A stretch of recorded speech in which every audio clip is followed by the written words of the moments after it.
right. We're getting there. We're getting there.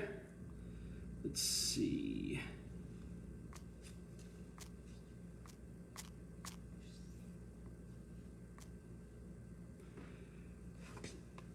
All right, Shawn. Hey, Howard Cole. How are you, buddy? Hello, Ron. Everybody. Carrie Lynn. This is Brian Altounian. We are going to bring Shawn Francis in. Thank you for joining us today. This is our episode 4 of Just Two Dads. We've just recently named it. We'll bring Shawn in here. If I can get Shawn to... Where are you, Shawn? We always say this. We're going to figure this thing out one day. Well, we are. We're going to figure this thing out. We're improving our technology. The good thing is that, everybody who's struggling right now, trying to figure out how technology works to improve their productive lives, we're all trying to work out some details. All right, so let's get Shawn on camera. There he is.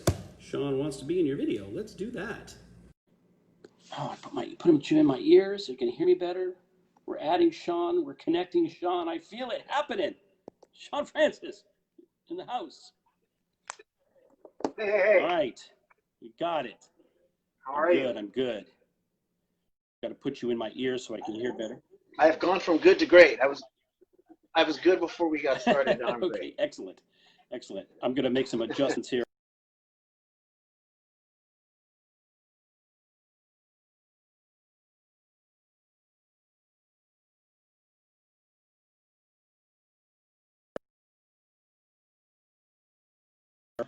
Can you hear me now? I don't know if did I disappear? I went away somewhere. You're still one of these. It again. Oh, no, here I am. I'm here. All right. Let's rock and roll, buddy. Got it? Good. All right. Same level. It is great. Yes. All right. Let's get. It's great to be here. I will start it off by allowing you to start it off by doing the following, asking. So the topic that we agreed on today was the value of the village. If we go back in time, we know that, villages, communities were responsible for everything. And you can hear my village of dogs right now because food is at the front door. Excellent. Yes. So it's a good thing. But there's a sense of community when you think back to just the idea of very small, tight-knit communities in villages, that big cities, whatever the case might be. Hi, bud. Part of the village right now.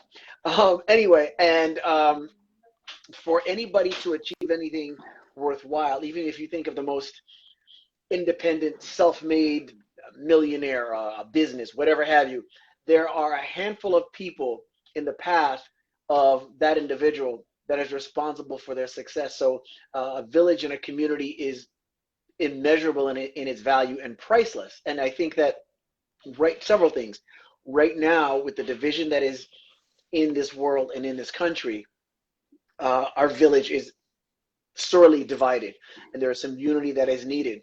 And the idea of a village makes even greater sense when you think of being a parent to a child with special needs. Yeah.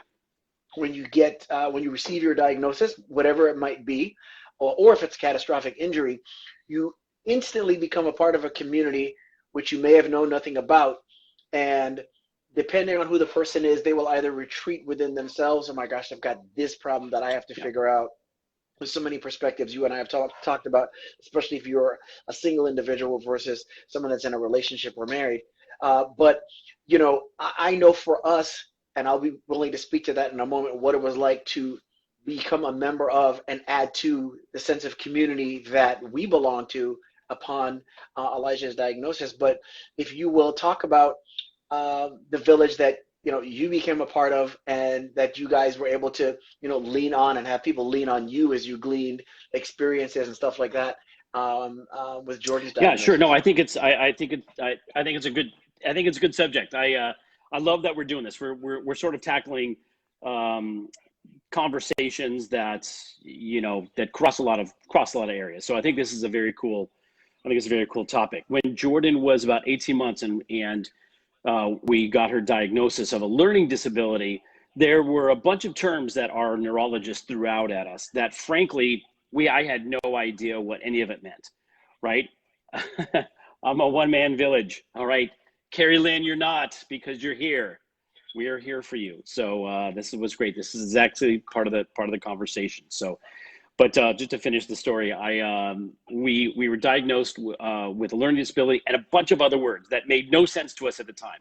Apraxia, cognitive, dissonance challenge, all this other stuff. And I was honestly, as a man, where we take things so personally and immediately go into defense mode and immediately go into, into sort of like that's wrong. How do I fix it? Right?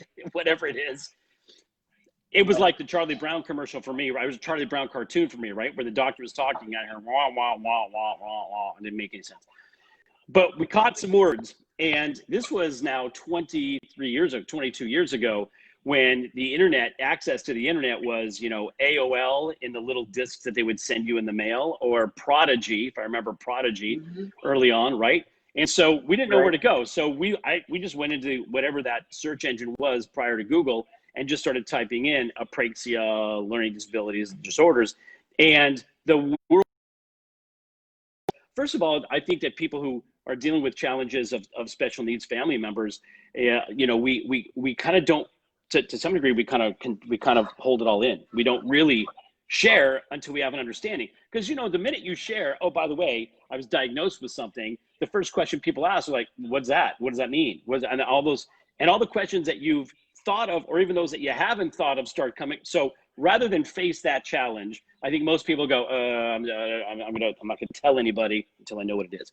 And so I remember putting information into this thing called the interwebs, or whatever it was at the time, and a whole village opened up to us. And it truly was a global village of people who were dealing with children who had special needs issues, from cerebral palsy to autism, to Asperger's syndrome, to a bunch of learning disabilities. And thankfully we found that where we didn't have to hide, we didn't have to be, we didn't have to be circumspect. We could share and talk about what we were dealing with, what we didn't know, and ask questions like, what are our options and where do we go for help? And this was, again, it was global. So we were like, we live in Los Angeles. What's available to us, and where do we start looking?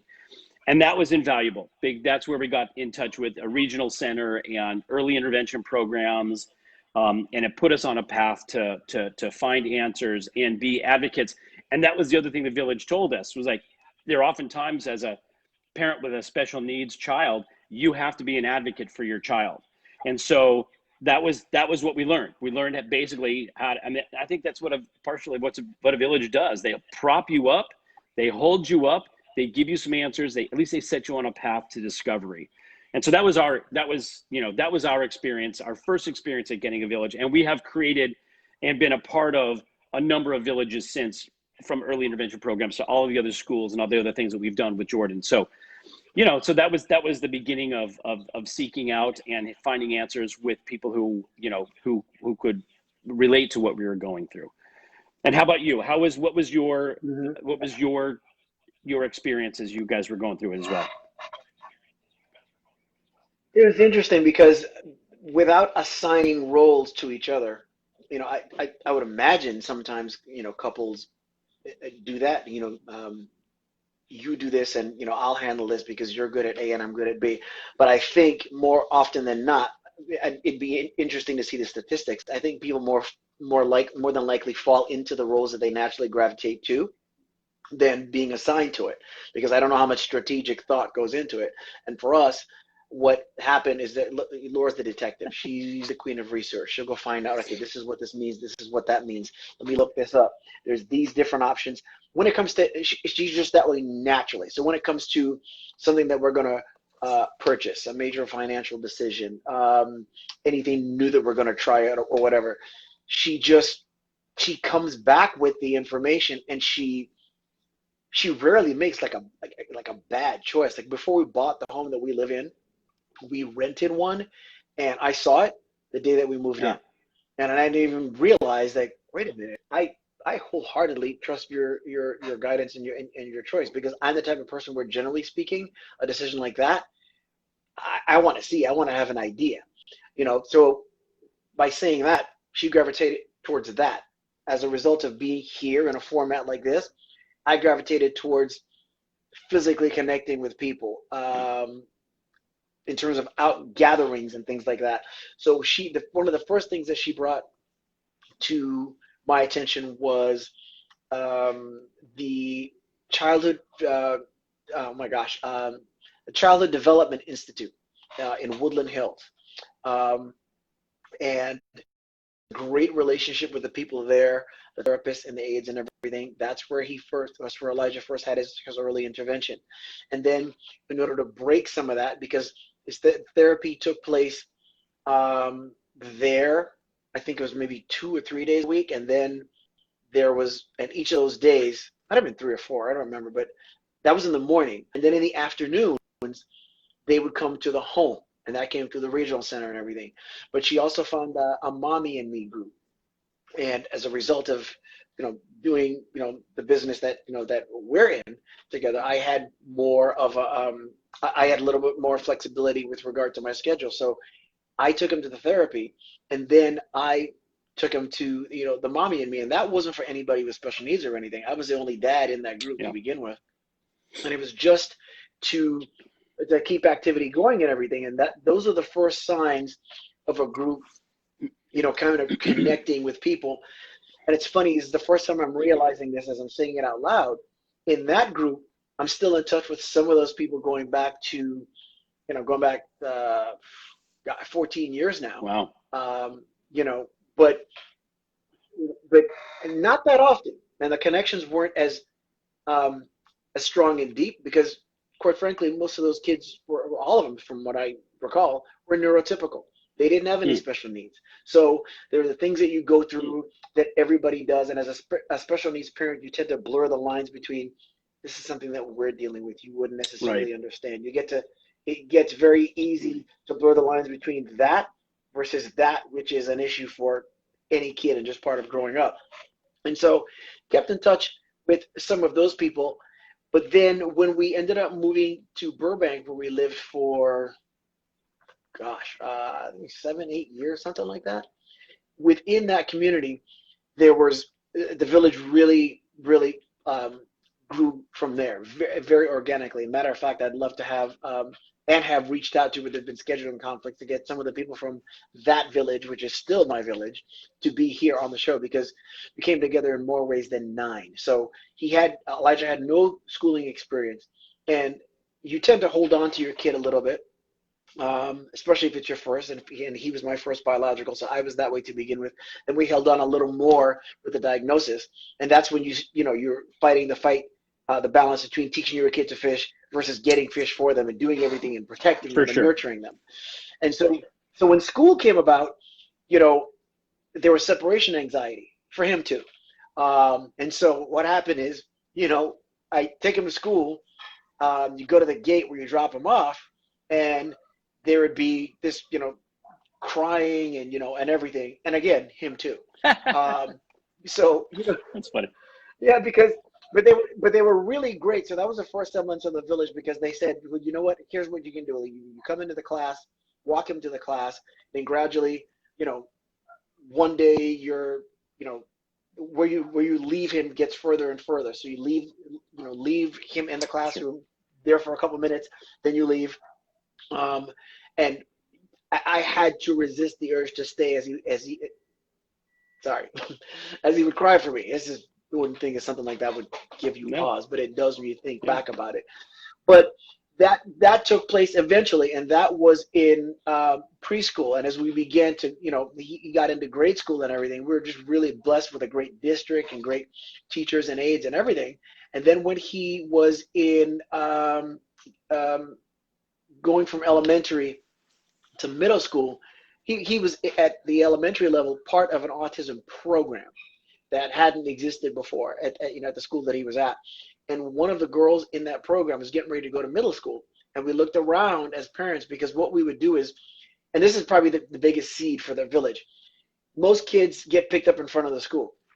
The kids who had special needs or were in the autism program would be allowed to come into the gate where faculty would park, and park there and wait for their kid at the gate to avoid a lot of the traffic and the crowd and everything that would be a sensory challenge. So what happens is, you're there to pick up your kid just a little early, you're at the gate, before you know it, you've met this person, you've met that person, you met that, and so you're meeting this group of parents. And at one point, there was one girl who was getting ready to go into middle school, and there was no autism program.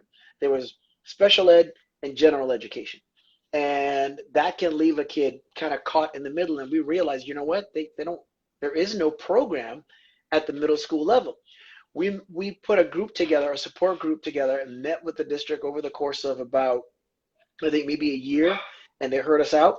And they, based on the things that we wanted to see in the program, because our first thought was just making sure our kids are protected and trying to avoid bullying.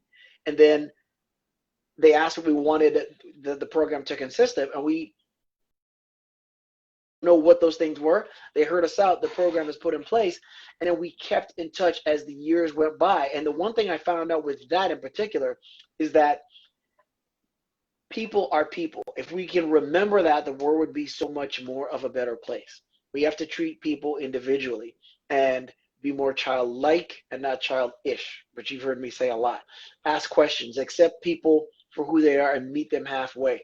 Because since people are individuals, people deal with diagnosis and raising a child with special needs in a very different manner each time around. Some people appreciate the village when they need something, and that's kind of it. Otherwise, they want to kind of keep to themselves.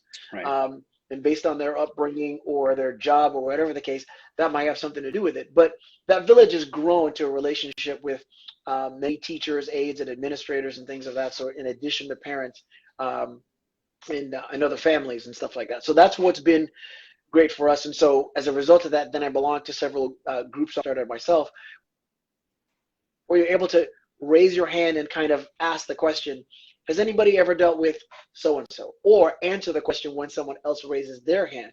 And as a result of that, that's what led to my opportunity of being able to sit on the Autism Parents Advisory Board of Children's Hospital of LA as well, because you know, that's another extension of that very same village, because that board consists of parents that meet with the hospital to give, you know, guidance and insight from your perspective as they work to come up with different solutions to deal with autism specifically.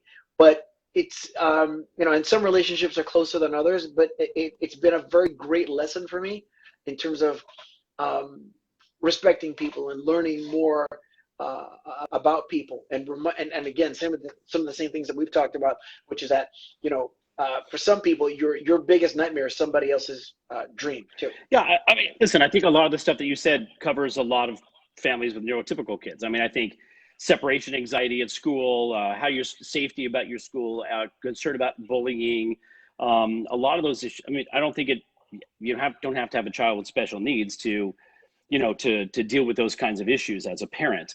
I think the challenge becomes, you know, it's really the stuff that we create as parents.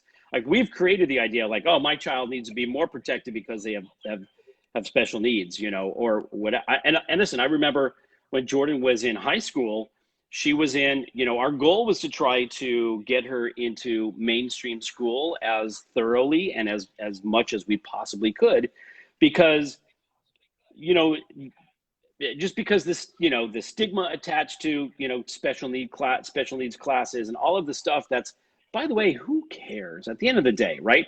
The stigma is completely a man-made manifestation, anyways, right? We all like, oh, you know, you're in special needs. Who cares what the designation is? But, you know, we were like, oh, let's try to get into a mainstream school. Our perspective was more like, let's get her into a mainstream class so she has a chance to excel. She has a chance to move forward. And by the way, she was feeling like there was a stigma attached to special needs education. She didn't want to be in a special needs class. She felt the separation with her other friends when she had to go to a different classroom, right? So as a parent, we try to protect our children's feelings and their emotions and, you know, all of that stuff. And again, it goes across the board. I have two children who didn't have special needs educational experiences, and we have the same issues with them as well. So my 13-year-old still, now we're social distancing. Talk about a whole nother layer of concern about socialization and how it works. But going back to the original concept here of what, you know, what makes up a village, I think that any village, the concept behind a village is going back to the origins and carrying forward to those millionaires who have a, you know, that have a mind meld, you know, group of advisors. It's to seek out guidance, wisdom, support, have somebody answer a question that you may have, you don't know where to go to, but at the exact same time be able to answer a question that somebody may present, and it instantly makes you part of that, you know, part of that group, part of that team. It's the idea that no matter where you are in your life, to rely on a village of people who are committed to the same overall goal. And I think, and this is just coming to mind, and you tell me what you think about this, but I think that the thing that sets a village apart as opposed to a neighborhood or a group of people, a village is there's a lot of selflessness. It's one of my favorite words. There's a lot of selflessness in the concept of a village, because if you can, to your point, if you can be empathetic and you can relate to somebody and offer guidance and support, it's not about you. It's not about you getting a gain. It's not about you winning anything. It's about you providing guidance and support in the most selfless manner possible. And I think absolutely, right? And I think even executives, CEOs of companies who surround themselves with like-minded individuals, they gather together in a village kind of concept to share ideas and concepts without a personal agenda to accomplish other than selflessly giving to that community. And I think that that's the thing that makes a village different than, again, a group of friends or just a general community. Do you agree with that? Oh, definitely. Yeah. Not only do I agree with it, it's kind of what makes or breaks a village, if you will, because I know that different people respond to different things, and people have different agendas. You know, most people, for the most part, are just like, oh my gosh, this person is letting me know about so and so, and people help for different reasons too. For me, it feels good. It feels good to give, and then at times you can stop if you sit back and think, you go, I sure wish that I knew A, B, and C when I was in that situation. And you want to provide that A, B, and C for people who are new to whatever the situation might be. And, you know, when you're in a group, the more individuals you have that are selfless in that way, the stronger the group, the greater the value of it. And you're not necessarily talking about interactions or meetings that have to take place once a week, once a month, or whatever the case might be. You can go a long period of time without meeting as a group if you have more people that are giving in that way. There are people that have their own agendas for when they want to do something like that, and just aren't really, you know, I belong to some of these groups where, you know, you think that certain people would come forth and embrace what you have to give, just the idea, and some people don't really want much to do with that, and that's okay. And I had to learn too from, like, that's just weird. Why wouldn't you want to? Okay, I had to go from that to, don't try and figure that out. That's where that person is. That is who they are.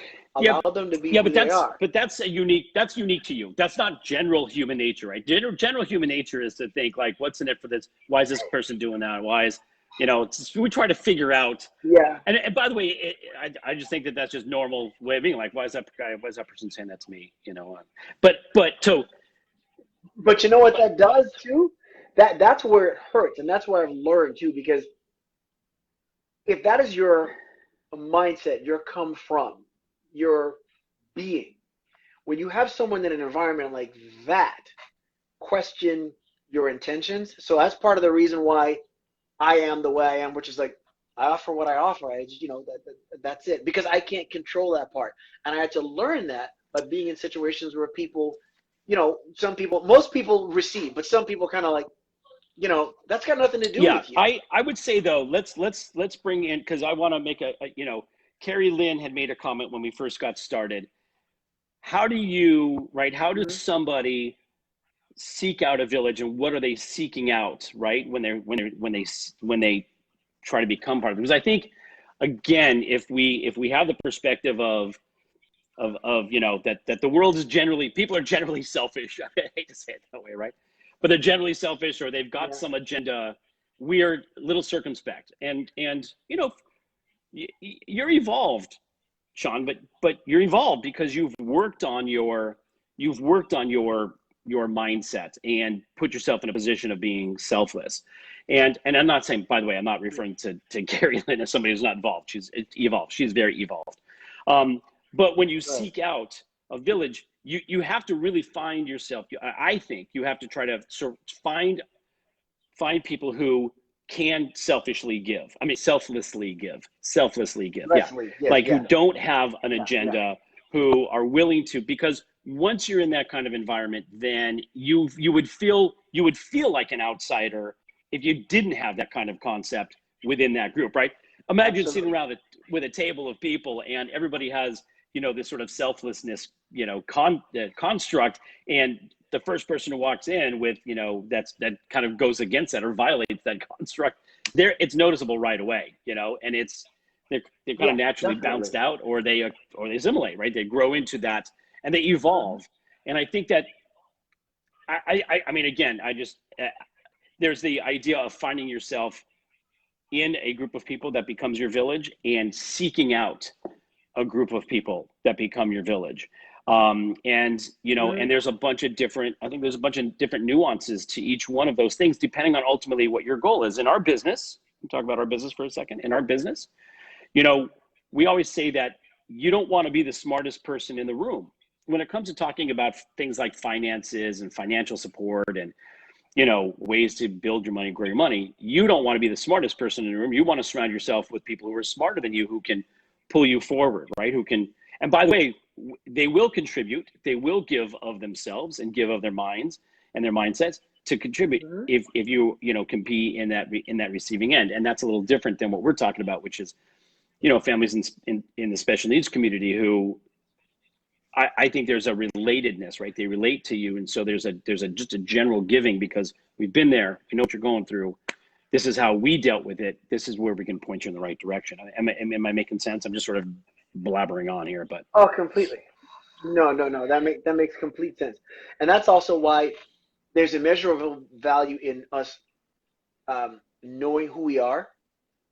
And at the same time, no matter how much knowledge we have of who we are, never ceasing to continue searching and seeing who you continue to evolve and become. Because the only way you can really know what you're looking for in a village, or what you need in a village, is to know who you are to begin with. So people that don't know that, that's how they end up in the wrong village also, because you don't even realize that that's where you are. And so that's why our associations are so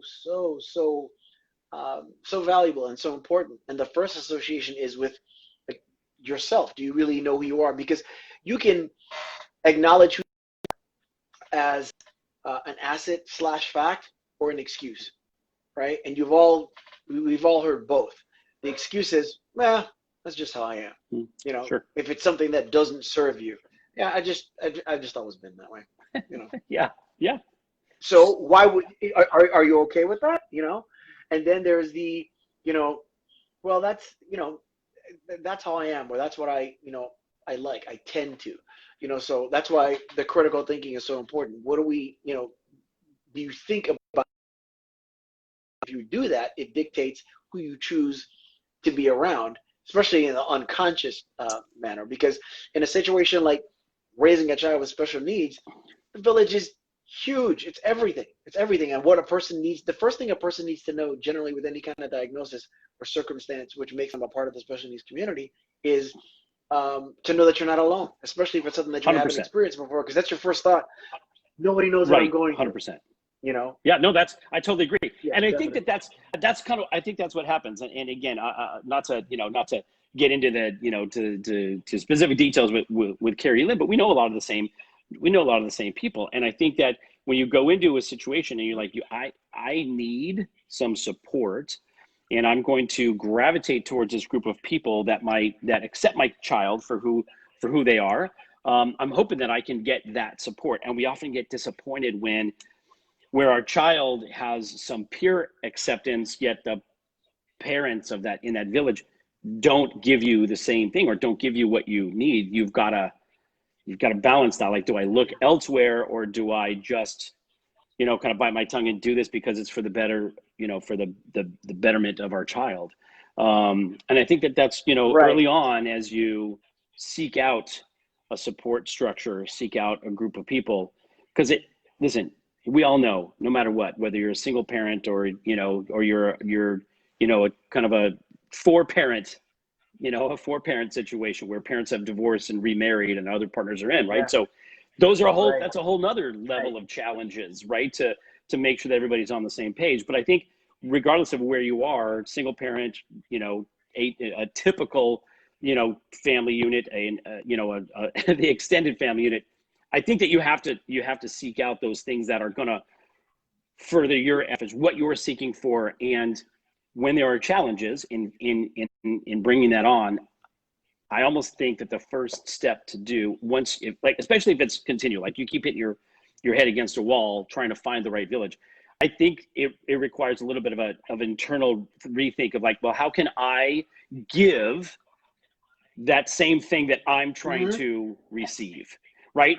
And is that what God says too, anyways? Like, for those of us, I'm not religious, but I'm spiritual, right? But in a way, God says, like, if you seek out if you provide that which you are seeking out, you're going to find it, right?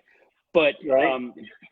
but for those who don't know how to do that, I think that's where some of the challenge comes. So if you're seeking out a village, a group of people who will selflessly give, it's almost like in order to find that, you have to come from a position of selflessly giving, right? Because that's how it foments, and that's how it grows, and that's how it right? That's how you find success in that particular arena. Most definitely.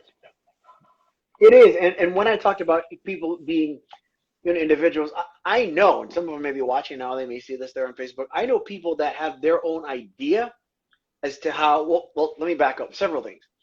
If you're at this meaning, this sharing thing long enough in a special needs realm, you're going to come across other parents that belong to a group or have a business or something that is born from their experience as being a parent with a child with special needs.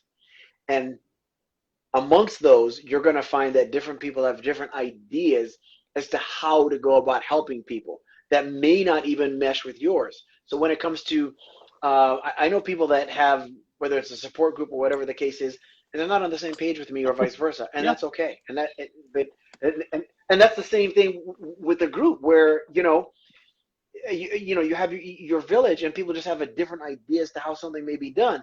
So that's why, again, you need to know what it is that you're looking for as far as the village goes. The other thing, which is really interesting, is that the battle to strike a balance between understanding and then being understood like this, when you're a parent to a parent, when you're a parent to a child with special needs. Because what happens is your first instinct is to be understood. People need to understand what is taking place with my child, as opposed to trying to understand where people are coming from long enough to know whether or not you want to be a part of that village. And to bring something to mind, I saw something on Facebook earlier where someone that I know posted something, and it said, "What do you think of this?" And there was this mother who is in somewhere on the East Coast. The headline just said that she was infuriated by or hurt by the idea that as she's observing her child in distance learning, that the teacher kept saying, "Have your mom and dad help you. Mom and dad this, mom and dad that," like over and over. And it turns out that she is gay and single. And my response to it was like, well, it's a teachable moment. I don't know exactly what the numbers are, but I think we're in a situation where, despite the fact that what is a typical or normal family has begun to change, despite the fact that that has been redefined and changed as you have, gay couples and, Sure. interracial marriage and divorce and Yeah. all kind of things like that. It's no longer safe to assume that every child has at home a mom and a dad or parents that are of opposite genders. However, at the same time, it's an opportunity for to teach, for her to just maybe remind the teacher that that's the case. But it made me think of, again, when you new to the diagnosis, you're just like, well, this is what I deal with. Don't you know what that is? Anytime we get so caught up in our own shoes and are never the least bit curious as to what it's like to walk in somebody else's, as opposed to just, you don't know, you have no idea. That kind of sells us short. It's not a matter of doing that, but it's a matter of how it's done. And I think that bleeds into how the village is created. Like, for instance, this mom is, again, single and gay. I don't know what her village consists of, but there's probably a great need to be understood and a desire to not feel left out, because when someone is saying, make sure you have your mom and dad help you with your homework, ask your mom and dad, make sure your mom, and she's like, well, I am mom and dad. Don't you I think understand? every single parent, no matter what their, and I would imagine every single parent, regardless of orientation, single parents feel that anyways, right? I am mom and dad. When I'm here, I am mom and dad, right? Yes. So yes. I mean, it doesn't really matter your orientation, Yeah. right? Yeah. It's like yes, that's, we all need to think about this differently. And at the same time, I would say we've taken a hypersensitivity, and I'm listen, I'm supportive of people opening their minds to all this, but we've taken a hypersensitivity to things of what we're getting upset about. It seems to be upset seems to be the rule of the day these days. Let's get upset at everything. I hear what you're saying, and I'm in total agreement, right? I think, like, I loved somebody. I read somebody posted something where the teacher told their children to refer to the adult person in their home. That's how they called them, the adult person. So talk to your adult person at home, right? Because it could be a sibling, it could be an aunt, it could be a grandparent, it could be any. Talk to the adult person at home, and right, and let them help you, right? That's the thing. But I mean, I hear what you're saying. Like I'm just jumped in. Like, I think people are getting offended about a lot of things when it's really just, to your point that you made earlier today, offense, don't take offense where no offense is intended, right? The idea is get some help and get some support. But anyways, I think you're right. I think when it comes to, oftentimes, and I will say this in business, if you're looking to surround yourself with a village, some of the most advantageous positions to be in is when your village consists of executives who don't think the way you think, who come from a varied background, because then you're getting different perspectives and you're able to understand the differences. Right. And I think that's a metaphor for what should be going on today anyways, not to use the word should, but we all need to look at the place of, where our differences make us whole and complete, not separate us and individualize us, right? Our differences in thought, in background, in culture, in skin color, like all those differences are what make us greater for the involvement. And I think that we want to have a village that can help guide us and support us and point us on a path where we can seek out our own goals. And I think it's valuable. I think, Shawn, seriously, I'm glad you brought up this as a topic of just conversation. And I think there, a lot of men, let's break the stereotype of men and fathers who, take this macho position. My dad was Armenian. It was very macho. Like, if everything, you had to come to the throne and, kiss the ring, and, and it was very, this is how men should be, and don't cry, and don't do all that stuff. Right. And that's disempowering for children and for family members, right? So we're going to break that stereotype and know that what we're doing here in this conversation, what we try to do on a weekly basis is just have discussions about things that give men and dads and, folks who are dealing with special needs issues, an engaged. We're discussing these things, that we're breaking down social stereotypes and social mores, and, not afraid to have those conversations. Now, You froze. Is that you freezing or is that me freezing? I'm hoping that that's not me freezing. I don't really know if, anyways, I'll just keep talking. I'm hoping that you come back. I don't know. Shawn, are you coming back? Anyways, uh, so that was, that answered that question. It jumped off.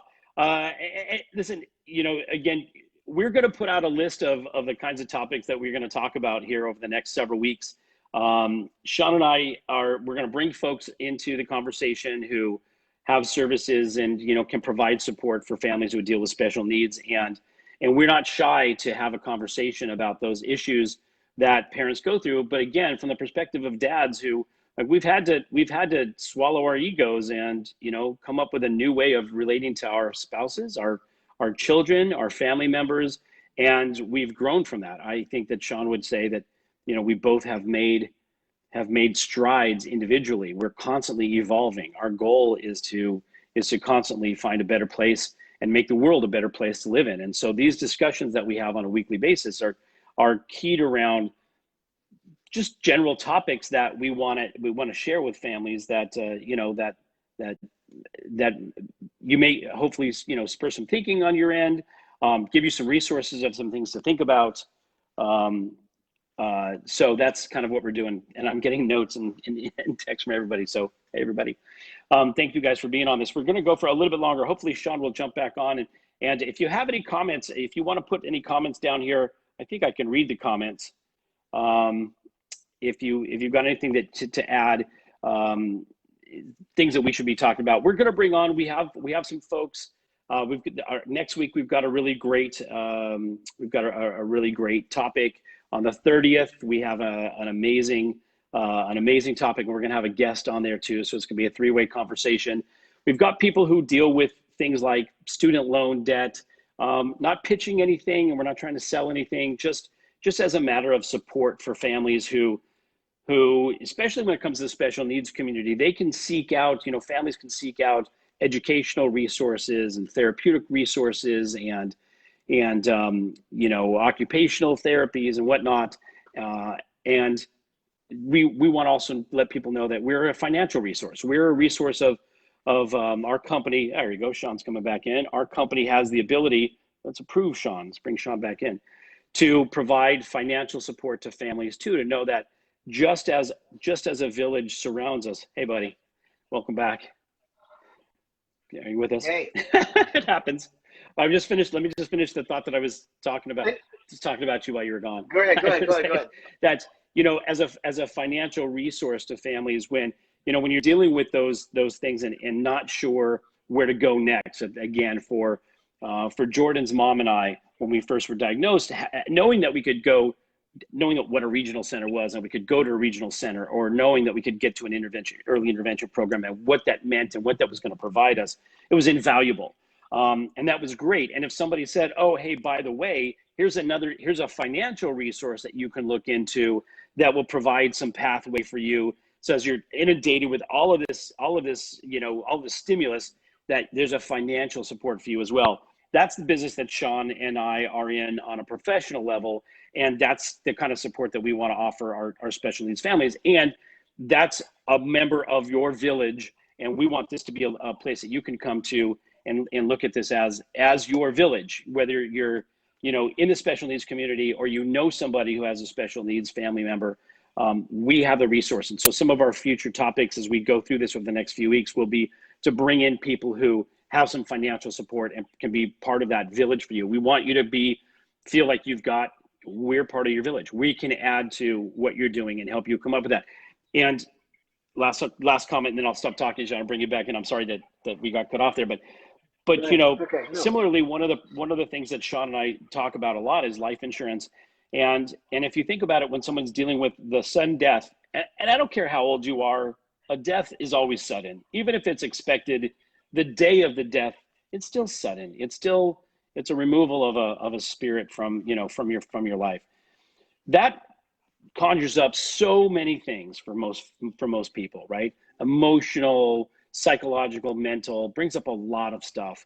When you're dealing with that, the idea of now having to deal with the financial ramifications of that loss are pretty significant. And so, as I said, anytime that you're inundated with a bunch of stimulus that could, that will disrupt your day and challenge you to live what we call a normal life, knowing that you've got resources and guides along the way that can help you, just helps your evolution, and that's what we're here for. So I'm sorry that we dropped off there for a little bit. So you good? You back on? And yeah, I don't know what happened there with technology, but it is what it is. The world of technology these days. I shouldn't even use that. I know. I don't like that. That's it's 2020. That's what we're gonna call but, everything. It's a factor of 2020. That's what it is. Yeah, right. But several things, like you mentioned, the topics that we're going to have coming up. We will be discussing wills and trusts and special needs trusts and how those things affect our community in particular, educating people on it as well as giving them options as how to get those types of things. We're going to have a friend of mine who's an attorney that regularly deals with representing families that may not be getting the services that their children deserve or are entitled to from their local school district. And this is a woman who has a child with special needs as well, and is just a warrior at heart. Touching on each of those things, and what we want to do is continue to grow the village, because as open-minded as you like to be, there's always room to open a little more. There's always something that I learn about where it's like, oh my gosh, I've never actually thought of that before. And you'd like to think that even in an area where you're immersed and a part of, as it relates to special needs, there's somebody's perspective, somebody's experience, something that someone is going through that you haven't even begun to think about or have no idea about because it's not part of your experience. Those things are the reasons why we want to continue to strengthen and then grow our village as well. And that should be everybody's goal, because no man or woman is an island unto themselves. You're just not. Everybody has different levels of engagement and involvement in terms of how much they like people or like interacting with people. People will tell you they're not a people person, but even a person that's not a people person needs people. We all do. When I was a kid, I used to have these weird thoughts and ideas and stuff like that. Some of them I think they're normal. I'd just be like, well, where do we come from, and why are we really here? Like, why? And my thought of that would lead me to wonder what it would be like if you were the last human being on earth, the value of your life, and who do you impact then? And I would think these types of things at like 12, 13 years old, and or even younger than that. And can't say that you ever came about with an answer other than, we need each other. And one of my favorite episodes of the Twilight Zone was an episode with the great actor Burgess Meredith, who played Mickey, Rocky's trainer in the Rocky movies, where he works in a library and he loves to read. His name is Mr. Bemis, and he works in a bank actually, and he reads on his break. That's all he does. And the books have come between him and any and everybody else, even him and his wife. And one day there's an atomic bomb, and he happens to be in the safe, and and he survives it. But there's food in the stores, canned food. He's got his glasses, and he's got a library, and so he's content as far as he's concerned. And then when his glasses break, his world crumbles and ends. And it just goes back to show you we need each other so much, and we tend to forget that, though.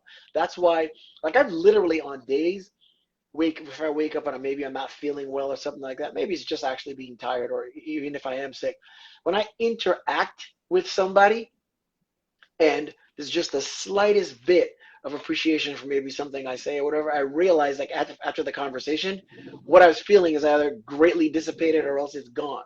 So I think that we need each other on this planet, and people forget that. I totally agree. I will say this, that one of the things I love about the business that we're in, and to your point, I think it's interesting. Our company spends a lot of time developing a culture where positivity and edifying each other and praising and recognizing advancements is part of our language. And, we do meetings where we've got Zoom meetings where we've got hundreds of people on a Zoom call. And it's funny because I know that, and that, by the way, that has replaced meeting together in an office in a live environment. But it doesn't matter live or online if you have this concept in mind. it used to be where people were like, I'm not really feeling it. Like to your point, like I don't really want to see, I don't want to talk to anybody. And I definitely don't want to go to that thing where everybody's like happy and good. That's exactly why you should go, right? Because you need that reinforcement. Like it's when you're like feeling like, oh crap, the last thing I want to do is get on a Zoom call with 100 people where they're all telling everybody how great everything is, right? But the opposite is true too. Like when you're feeling really fired up, you're like, I'm feeling good. This is awesome. Life is great. I don't have to get on that Zoom call. That's why you should go too, because there are people. There's a symbiotic relationship. Like we all need each other to create that environment of movement and no matter where you're feeling, good or bad, those are both the exact same reason, the exact reason why you should go and seek out, that personal connection, and I think that that's one of the things I love about the work that we do. I love the business that we're in, the company that we work with, because I think that when they're talking about an era, an air of selflessness and a culture of positivity, that's that, and we're all working to evolve. That's what it's all about anyways, right? Those questions of why are we here at 12 or 13, as you said, that never goes away, even as because you go through different cycles in life. At some point, I hate to say this, but I'm in my now late 50s, and sometimes I go, what's this all what were we doing here? What's this all about? What was the purpose? Sometimes, right, we kind of go through that. Oh, definitely, most definitely. And speaking of that, I usually would wait till we're closer to wrapping up to state this, but we've got a flyer on both of our pages and everything. But the work that we do and our intention and desire to build a bridge between the special needs community and financial service opportunity and education. We host events from time to time that focus on those things, and we have another one coming up on the 23rd of September at 6 p.m. Pacific Standard Time via Zoom. And really more than anything, the information is key, and it's great, and it's important in terms of especially preparing our children for a life when a time when we exist only in memory.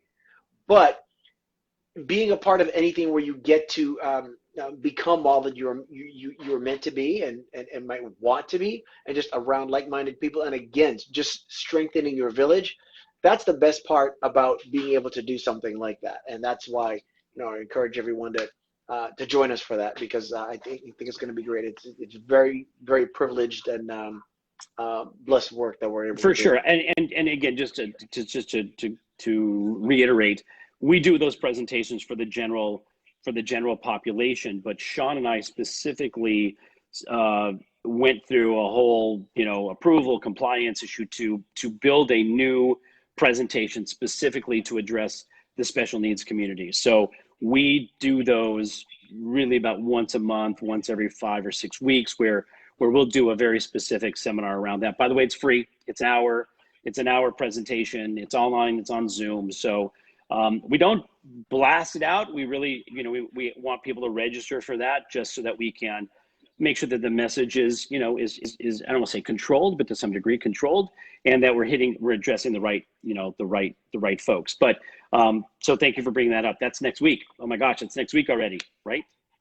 That's it's awesome. And I think, people will find value. So if you know somebody in the special needs community, or you have a need to get some information about finances and things like special needs trusts and ABLE accounts and all the other things that the financial world has available to all families, but especially with our focus on special needs families, it's worth it. It's worth spending an hour with us to get the information. Really, not really pitching, just offering our services, of which, by the way, neither of us ever charge a dime to do. We sit down with families and go through their finances. We don't charge anything for that. So our job is to be a little bit like a quarterback, a resource where we can actually provide access to those companies that can provide the solutions, and then those companies will compensate us if any business is transacted. But our families that we sit with they don't pay us anything. We don't charge anything, and the seminar is free as well. So we invite people to come join us. Right. Thank you for bringing that up. I'm glad that you did. That was awesome. Yep, it's the epitome of the village concept. For sure. And to your point, that's where we bring in special needs attorneys and folks who handle debt and folks who handle, insurances and all that other stuff, to show you that you can be a you can be surrounded by a team, right? Quarterbacks on football teams are surrounded by their offensive line that protects them, their receivers that help move the ball down the field, their running backs that help, pound things through. We have that as well, and we want folks to know that, our job is to be a village of guidance and protection and education so that you can move the financial ball down the field. It's a terrible analogy, but and in terms of a team and a village too, when you think of a family that has a team of people around them, you tend to think of wealthy people because you're thinking of servant or somebody domestic at home. You're thinking of an attorney, your CPA, your financial advisor, maybe your agent, your attorney, blah, blah, blah, whatever have you. But the truth of the matter is, whether it's in a formal sense, on some kind of retainer where you're paying a monthly fee where someone's at your beck and call, you can call them or whatever have you, or just having someone you can turn to in different areas, everyone should have a team. Every family should have a team. Whether you're talking about, like, for instance, I think it is invaluable to be able to reach out to one of probably 3 people I know that we know to address any plumbing needs that we may have with the home, any electrical needs, anything like that. The same thing with our CPA. Everybody should have that because those are the things that matter in life. You want to make sure your house is okay. You want to make sure your money is okay. But then when we talk about what we do in particular, the misconception again is that having someone to help you with your money, first of all, you should only have that if you have a lot of it. That's not true. That's false. Completely false. The value of the village is immeasurable. The value of the village is completely immeasurable.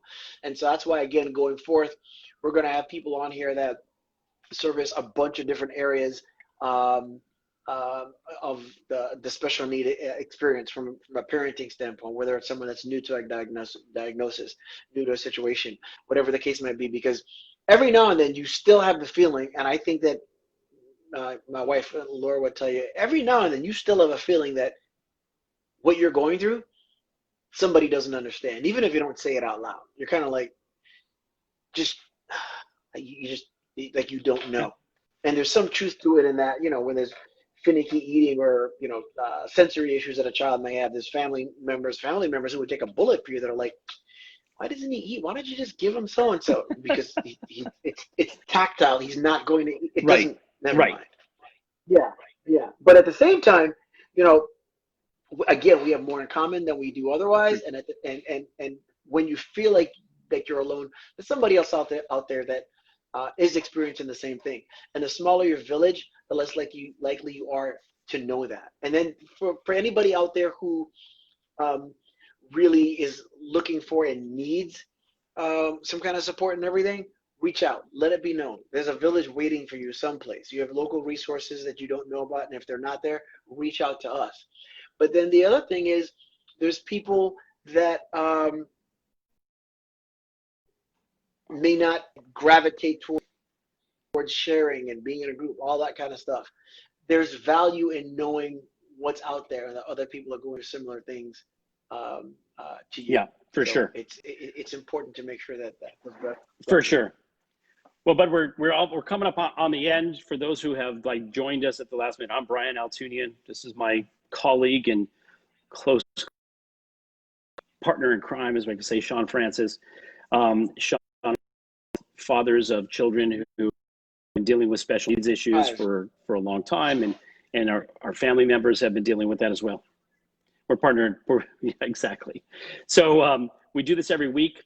Just two dads talking, and today's topic was the value of a village, and hopefully you got some value out of it. And if we can provide any help, assistance, support, point you in the right direction, we hope that you'll reach out to both of us. We're on Facebook under our names, Brian Altounian and Shawn Francis, and on Instagram and LinkedIn, you name it, on social media, we're all over the place. And hopefully next week we'll have our technology figured out, so we don't have any issues with our tech figured out. We'll figure it all out. We'll figure it all out. And for those of you that tune in, every week, we really appreciate it, and we'd like to always by reminding you that there's somebody out there that really needs your prayers, needs your thought, needs to just know that that you care, you know. And so because everybody's going through something, you just have different levels of stuff. Everybody's going through something, and if that happens to be you, you're not alone. Okay. Thank you very much for joining us. Thank you, everybody. Have a great week. We'll see you next week. Stay safe and healthy. Okay. All right, buddy. I'll talk to you in a little bit.